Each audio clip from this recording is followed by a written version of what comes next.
So we come to these moments where we're trying to confront the deepest capacities of human experience. That's what we're doing. So buckle up and enjoy the ride. I have to say, one of the things that's been a long time driver for me, or an attractor, or a motivator, is that it is so cool to be encountering and engaging with the Dharma. It's fun. And I don't mean fun in a trivial or a slight way. I mean it's deeply joyful to be in the space where the Dharma starts to sparkle with life and to be connected. And it can look all kinds of ways. It can look like tons of folks, and we have that plenty of times.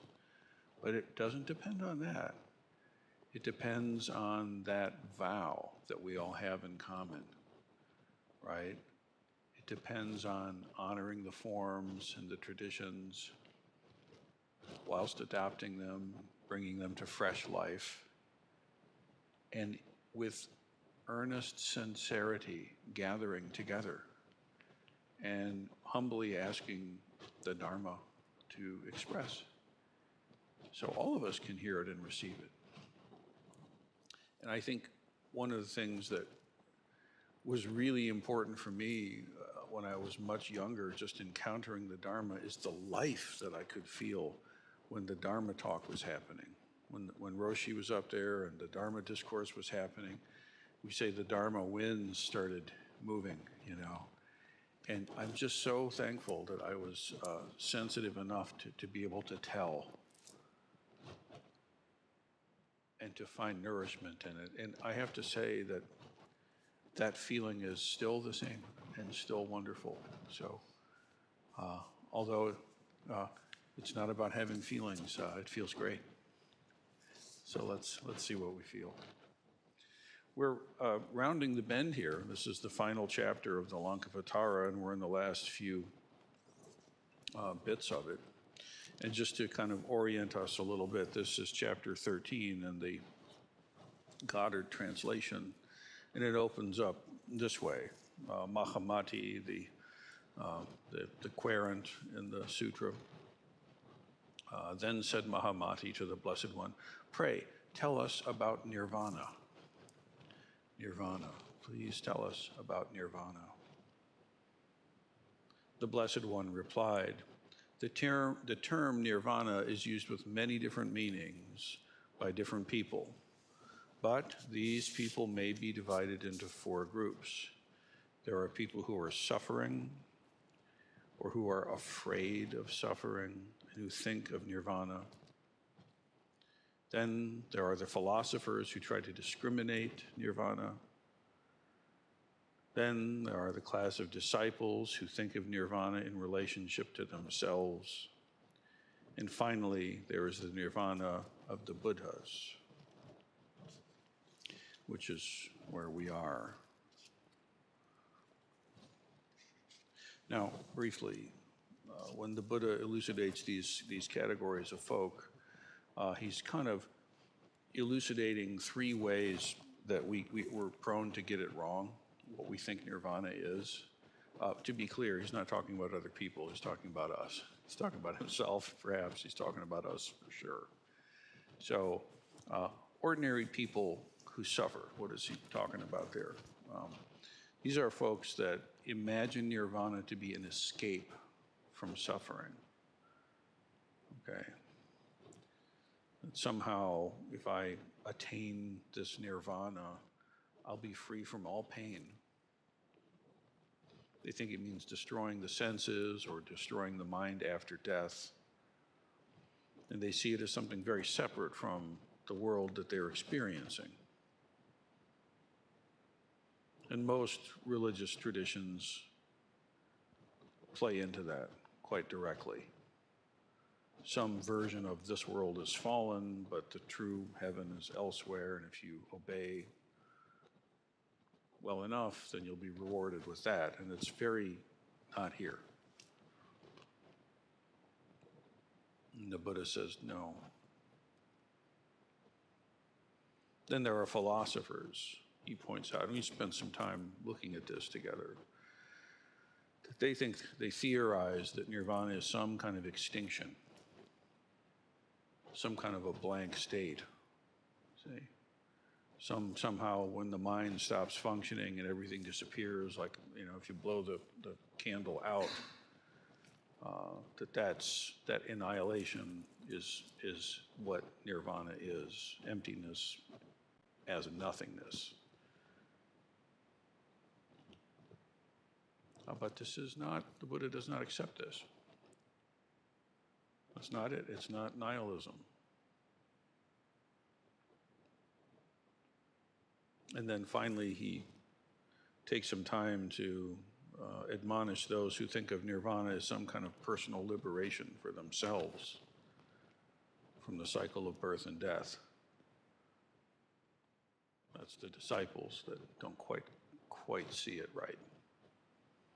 Thinking just about themselves and their own dropping off the wheel of birth and death. I've been teaching recently off the 6 realms.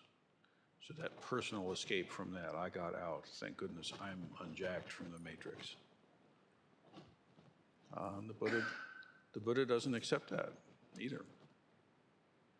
And then he talks about the nirvana of the Buddhas, and this is the true meaning of the thing. What is the nirvana of the Buddhas? See, and that's kind of where we are.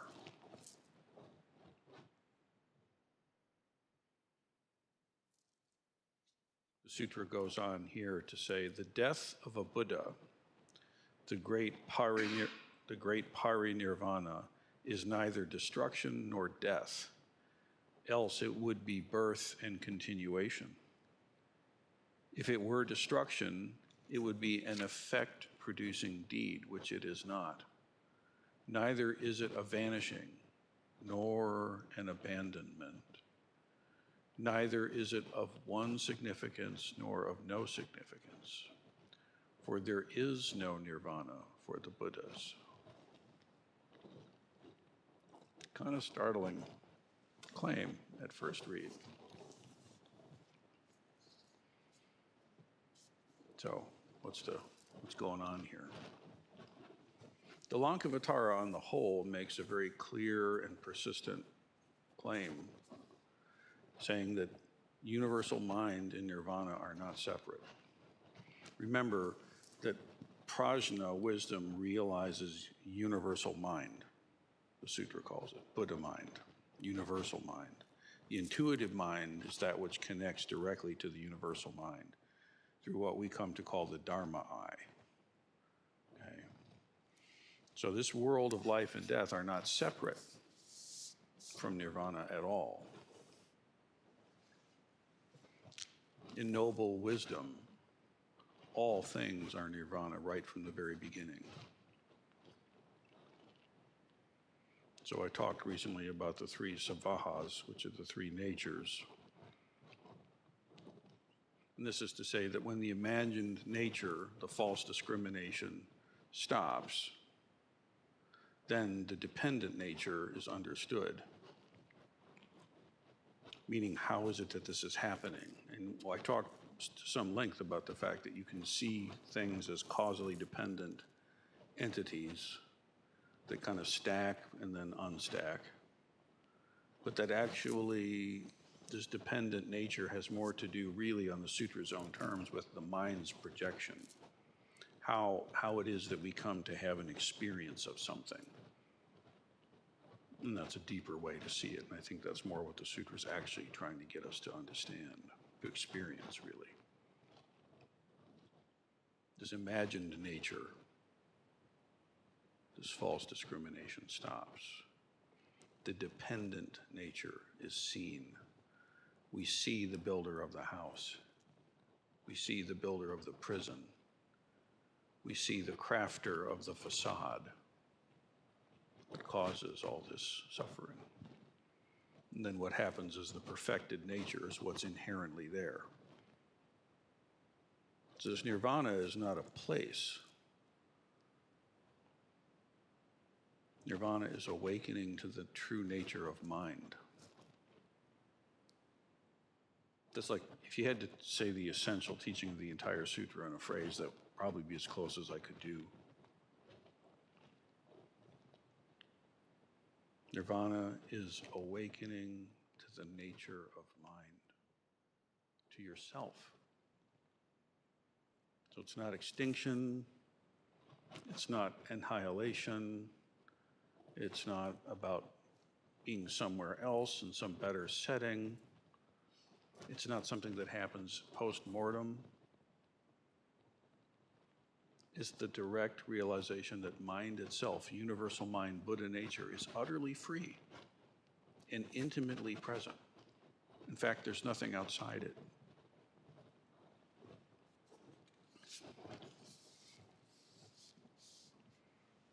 So this quote itself, the death of the Buddha, the great parinirvana, is neither destruction nor death. Let's see, no death, no end to death. Our Heart Sutra. No wisdom, no path, nothing to attain.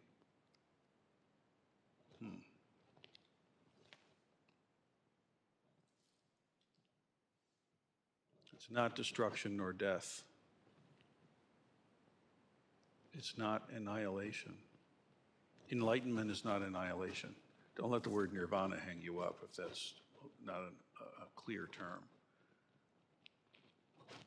Awakening, enlightenment, realization is not annihilation.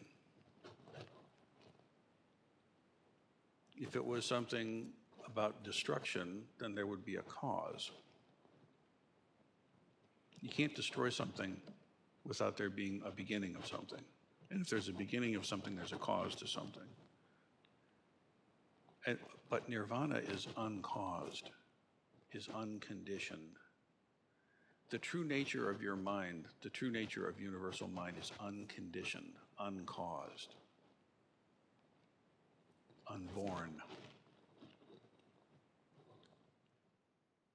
So nirvana is not annihilation. It's not just getting as close into the formless as you can muster and hanging out there. But neither is it the opposite idea. It's not continuation. Oh, well, if it's not destruction, then it's eternal meanness. Sounds good. It's kind of funny, you know, in the Eastern cultures, like the idea of rebirth is like, oh God, no. But Westerners we like, oh yeah, that sounds good. I'll take more. Can I get an account that compounds through multiple lifetimes? Can I work that out? Yeah, that's how we think about it. But it's not a continuation either. That would just be another form of birth. That would mean the cycle continues. So there's neither annihilation because it's unborn, neither is there a continuation because it's unborn. What's continuing?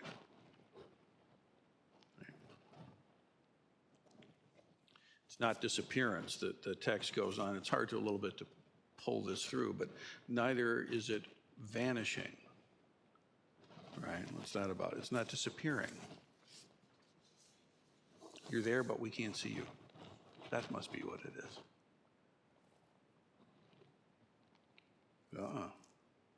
But it's not vanishing. Again, it's what awakens in Buddhahood is the nature of mind itself, which is unborn. Therefore, how can it vanish? See, that's what is actually experienced and realized, this unborn nature. That's where, when you really connect with this,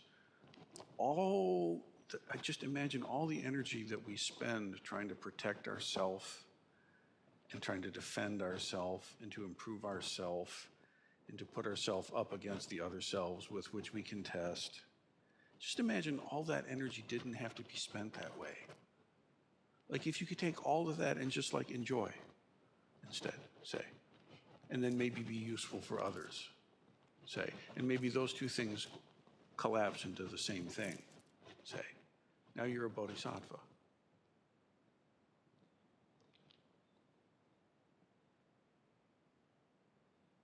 The unborn cannot vanish. Yeah, it's kind of funny. It's occurring to me that the first talk I ever gave was on the unborn mind.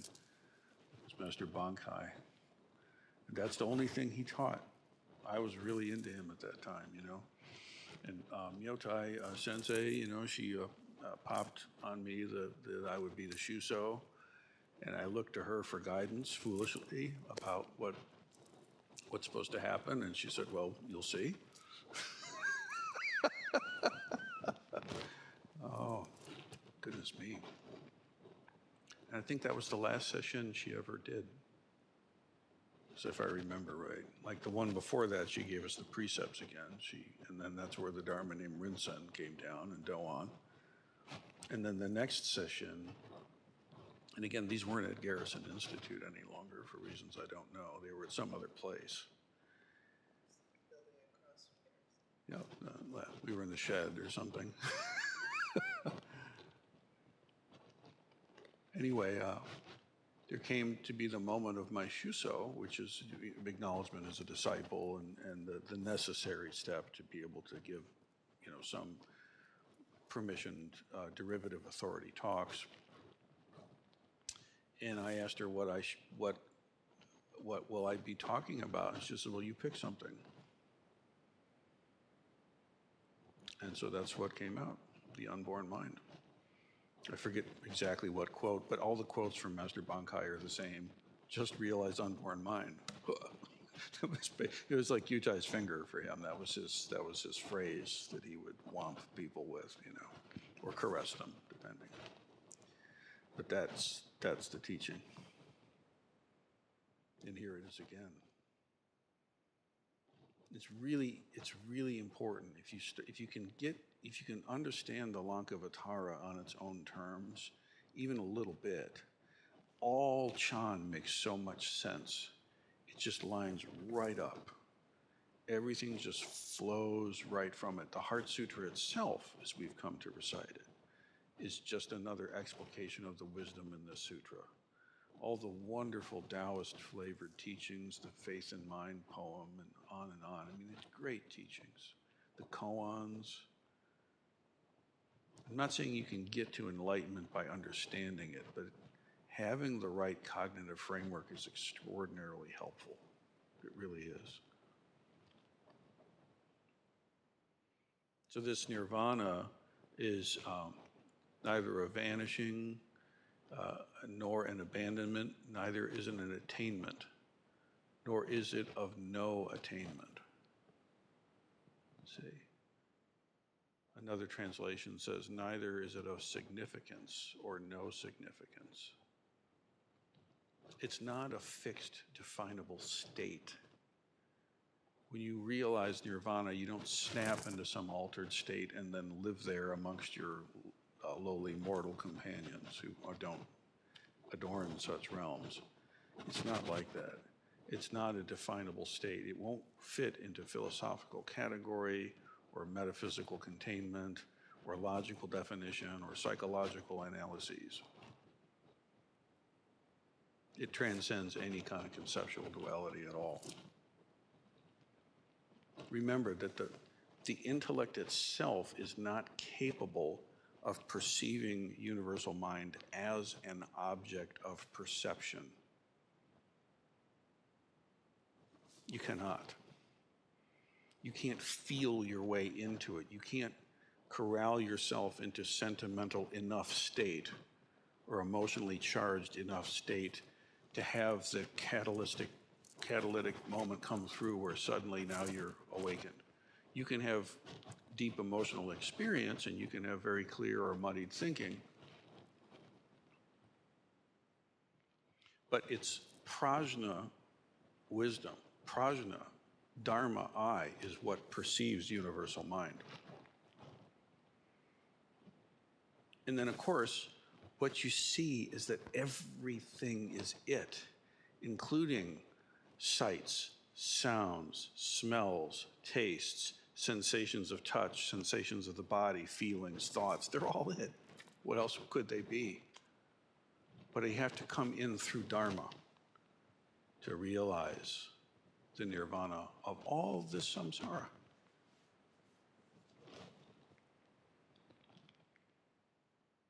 So the radical conclusion, neither is of one significance nor of no significance.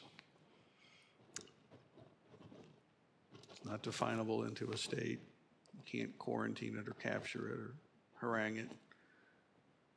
For there is no nirvana for the Buddhas. So the truth of nirvana is there's no nirvana for Buddha.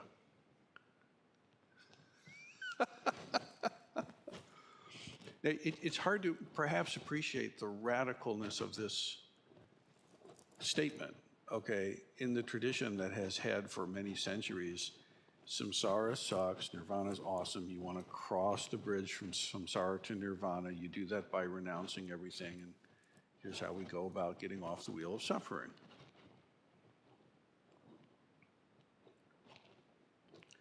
And then this teaching of no nirvana for Buddha.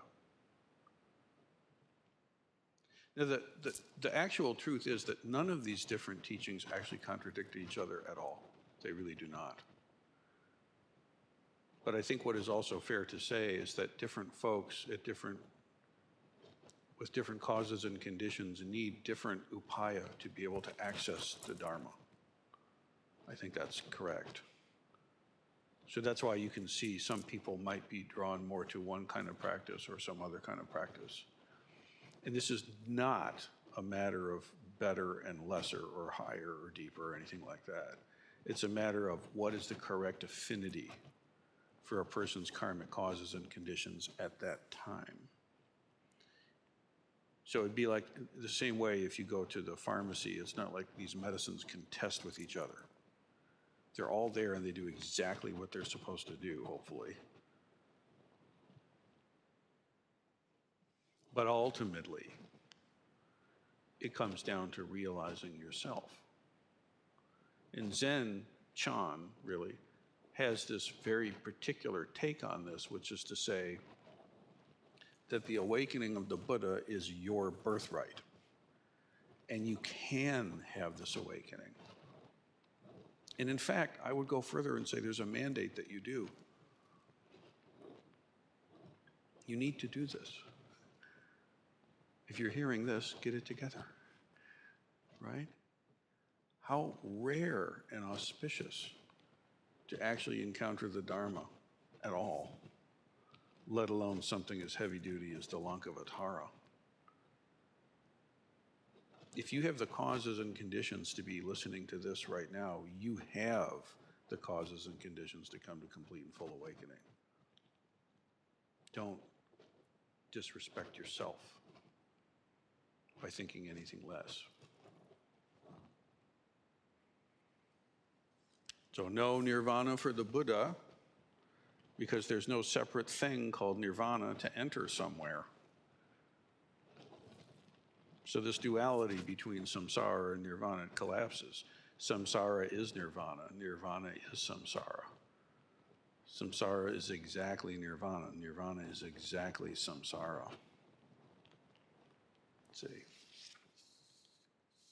The world itself already expresses universal mind in all of its terrible and joyful forms. Even the chaos erupting in the geopolitical landscape right now, that's it too. I remember a long time ago, an early influencing person said that even if a nuclear war were to go off, this is the person that, was steeped in the Cold War, right?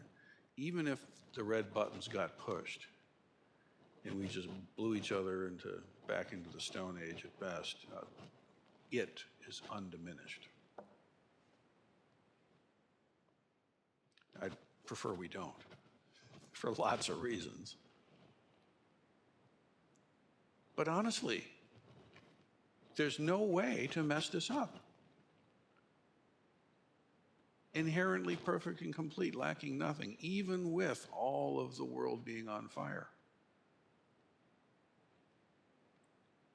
Which ironically leads to a great deal of strength for helping to cool things out and move things towards compassion. So rather than samsara is here and nirvana is there, the sutra proclaims realize mind. Realize yourself. Realize universal mind, Buddha nature, tathagata. Rather than birth versus death, and the wheel of this, realize unborn nature, unborn mind. Where is that on the realms of suffering?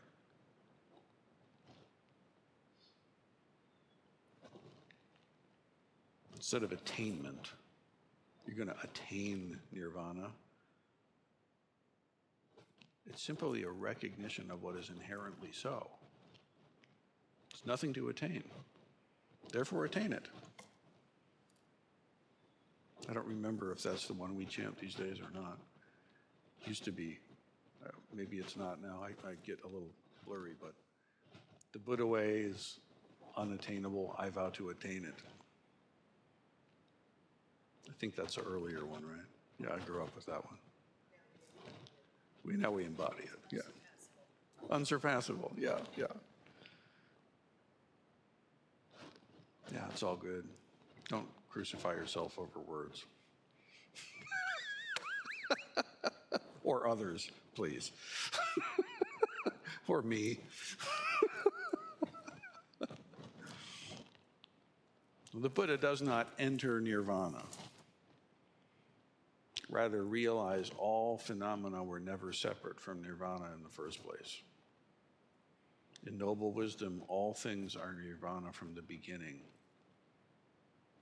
Beginningless beginning. So there's no attainment, nothing to attain, right? Samsara is nirvana. Awakening is seeing the nature of the mind.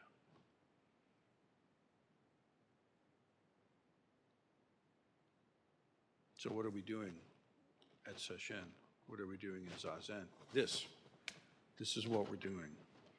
Now in this house of practice, there are many modalities of encountering Dharma. More, I think, than most. We have many beautiful ways to practice Dharma. But actually, all of them in one way or the other are working on exactly this point. Whether the practitioner names it that way or understands it that way or not, that this is the lifeblood of the entire project. This awakening. And you know, if we were to build some kind of academic shrine to correct interpretation of the characters, it would add something of value to the intellectual process, but that would not ever really result in actual awakening. So Bodhidharma, the one who brought this sutra forward, said Zen is a special transmission outside the scriptures, not dependent on words and letters. And oh, what a relief that was for me when I first heard that. Growing up, I got very good at parsing theological subtleties, and I had a claim, you know, in very small ways for it. And I thought that was what one did. But somehow it didn't help.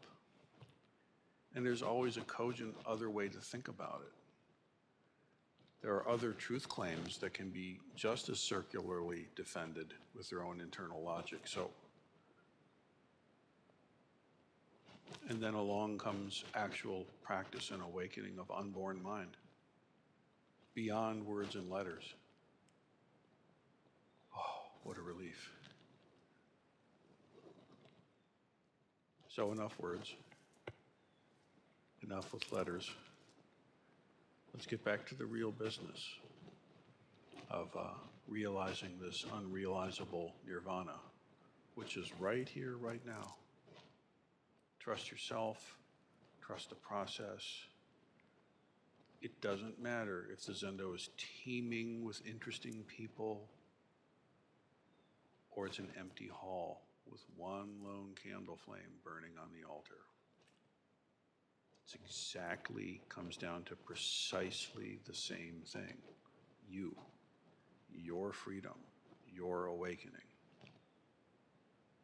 So for the sake of all beings throughout space and time, let's make it so.